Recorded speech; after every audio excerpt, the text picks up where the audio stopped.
We're standing in the heart of the Piceance Basin. It contains vast quantities of natural gas. Hydraulic fracturing is a process where they inject sand and chemicals and water into ancient formations under pressure. That pressure cracks the rock. The sand props those cracks open and allows the gas to flow back through those cracks into the wellbore. You can crack these rocks in half, and with a butane lighter, light them on fire. That's the energy potential that's within these rocks. There is some sort of toxic spill on every single gas pad. We can drive around, we can look. This is an injection well. A truck just pulled up and he's going to pump toxic waste into the ground right now. Right next to a creek and a farm. What's in the truck there?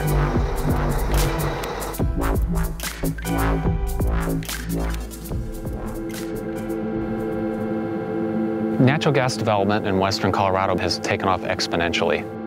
I live here on this ranch in western Colorado.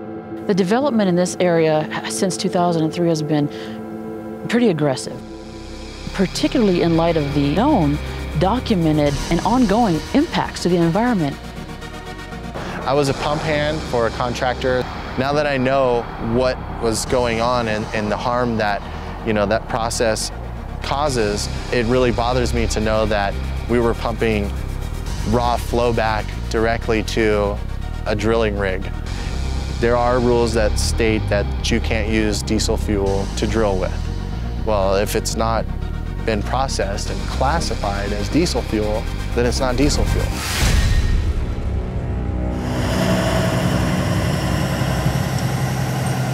Western Colorado is going to be an important part of energy independence that we earn over the next decade. We do have impacts. The footprint that the oil and gas industry is putting on Colorado and other states is huge. It looks like a checkerboard of pads everywhere.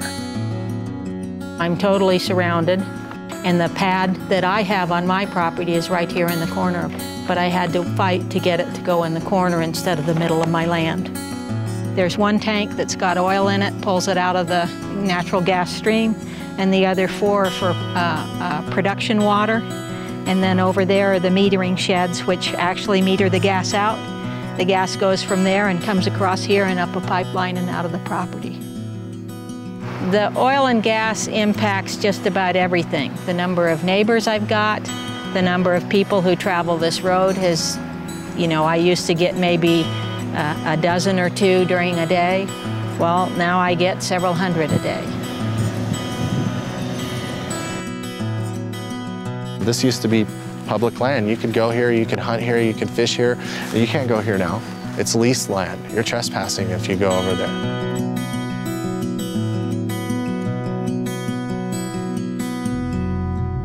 We're not opposed to drilling per se, but we're opposed to do it in a way that harms individuals and the environment.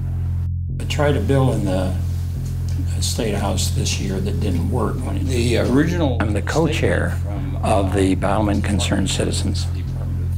There are people in our organization who would not like to see gas drilling anywhere within 100 miles of where they live. That's not been our official stance, but that wherever it's done properly.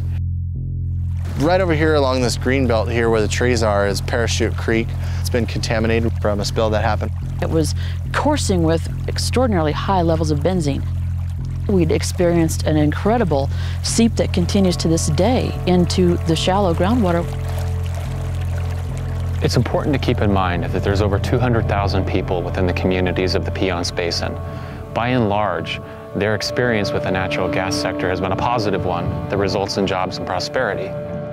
Most of the folks who are making the decisions are, in my case, in Oklahoma. They aren't even participating in our property taxes and that kind of thing to the degree that would normally be done. The heart of Colorado's oil and gas industry has cut down to 4 days a week of their schooling because they don't have the funding to pay for the schools and the teachers. Where's all the great money that, is gonna create all of these opportunities for our children?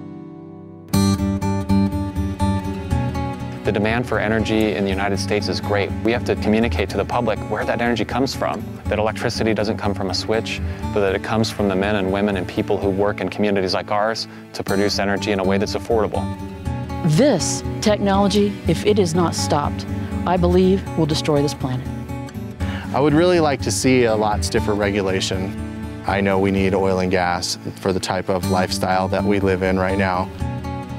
This area is where I grew up. It's just, you know, my home and where I intend to live the rest of my life. I'd really like to see some accountability. So far they can go pretty much do whatever they want and they're not fined. As soon as the oil and gas companies come into your area, it's taken over. You don't have a say anymore.